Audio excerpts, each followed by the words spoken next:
diena. Ši diena yra ne vien tik Bet aš nepasižadėjau, kad važiuoju. Bet aš nesakiau. Aš neužsisakiau.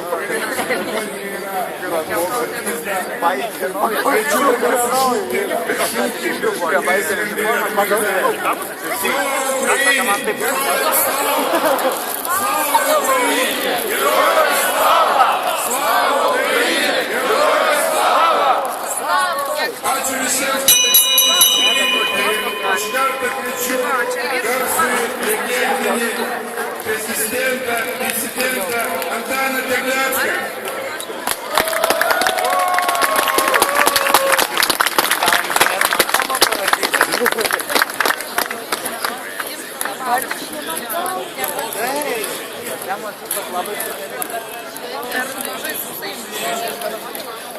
Dėl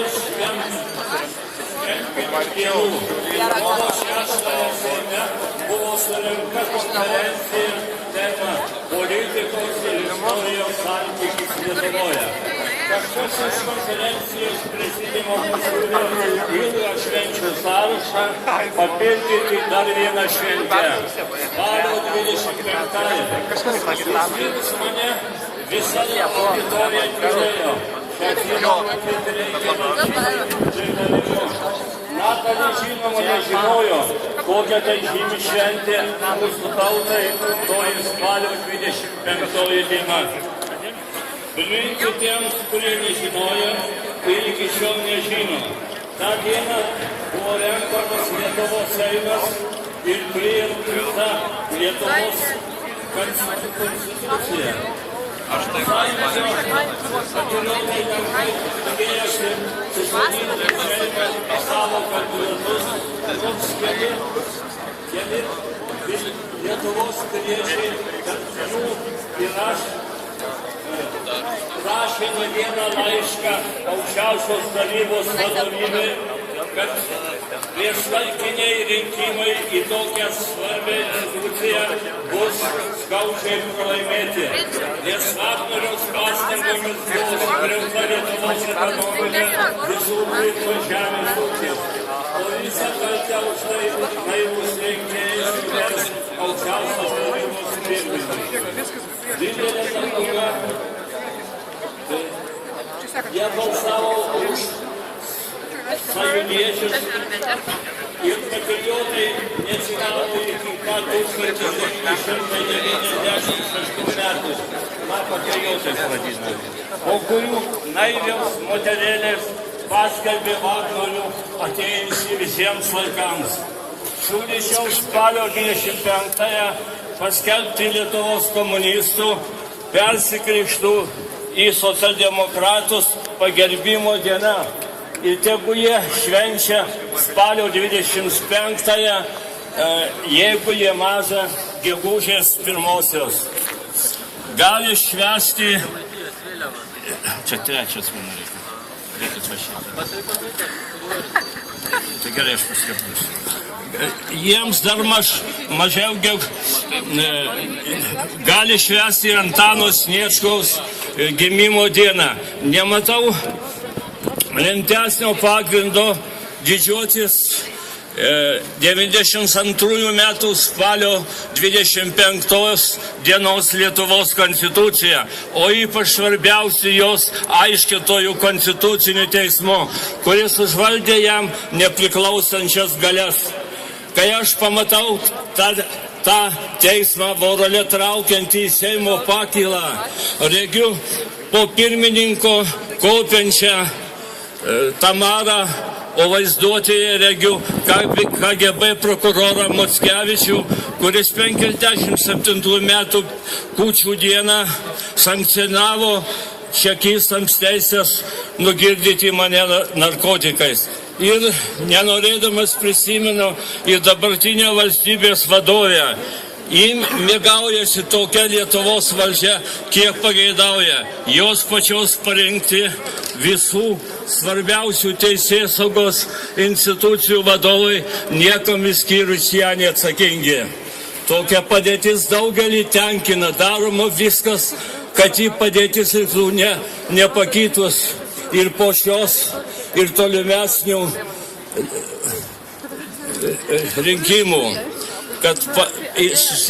Kad jinai pati vadovė susieškotų savo generalinį prokurorą, valstybės saugumo vadovą ir kitus atsakingus valdžios asmenys. Kai kas iš valdžios pareigūnų džiūgauja, kad Vilnius ne Kyjivas, jog mūsų tauta pasiruošusi nėra pasiruošusi nešti didžiulę dabartinę savivalės jungą. Tai rodo tariamos Ukrainos palaikymo demokratijos, į kurią mūsų tautos gėda šito neskaitysiu, nes susirinko daug, aš matydavau tik tai keliasdešimt žmonių. Tai užtat čia buvau parašęs. Labai atsiprašau, kad prieš 25 metus Laisvės lyga neprašė sovietinės valdžios atstovų, kad mitingams ir eitynėms duotų leidimą. Mes vadovavome tuomet sovietinės konstitucijos leidimu. 1985 m. Liepos 31 d. atskridęs iš tolimos Kalymos brolio palaidoti buvau sulaikytas Leningrade, kad nesuspėčiau atsisveikinti su mirusioje. Lietuvoje buvau pustrečio mėnesio sulaikytas tariamai dėl avio bilietų trūkumo. Pagaliau spalio 15 dieną, kaip Kalymoje buvo iškritęs sniegas, buvau iškviestas į Vilniaus KGB pas majorą Antaną Bimbirį. Nepriklausomoje Lietuvoje paaukštinta, tai nedaugiau, paaukštinta į pulkininkus. Tas pasiūlė visur Lietuvoje skleisti nuomonę, kad visiškai beprasmiška kovoti su tokia galinga politinė ir karinė jėga, kokia yra Sovietų sąjunga. Už tai man bus suteikta teisė visam laikui likti Lietuvoje, tai yra nereikės skristi 8000 km toli už Magadano į Kalymą ir ten praleisti dar 1,5 metų. Esant 62 laipsnių šalčio.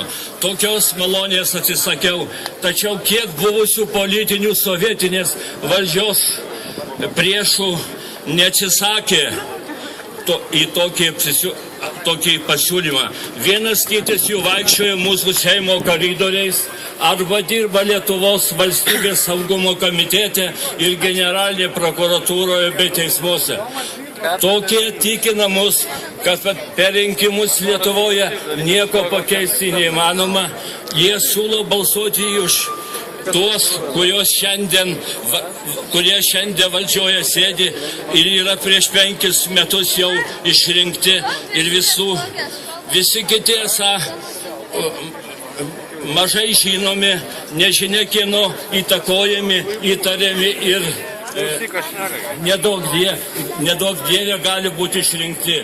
Laikotarpiu tarp rinkimų siūloma tylėti ir vykdyti tai, ką Lietuvos žiniasklaida primiktinai perša Lietuvos visuomeniai.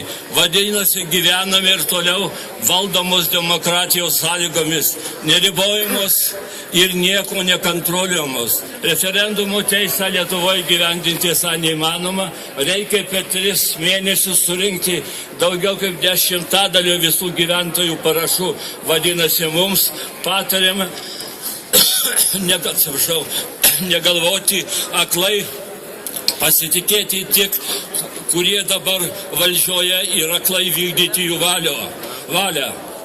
Visą tai nereiškia, kad aš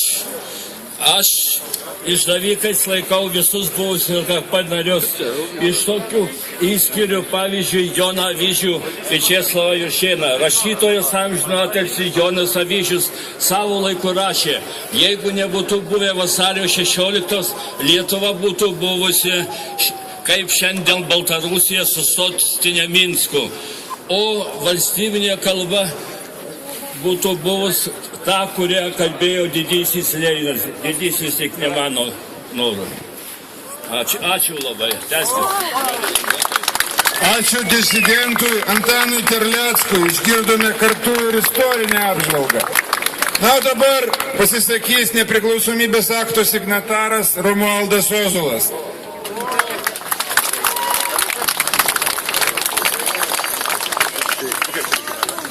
Dėkoju Antanui Terleckui, kurio vadovaujamos Lietuvos Laisvės lygos žmonės, anais jau dabar tolimais 1987 metais pirmą kartą okupacijoje nubrėžė aiškią ribą, skiriančią savus nuo svetimų. Tai nepriklausomybė.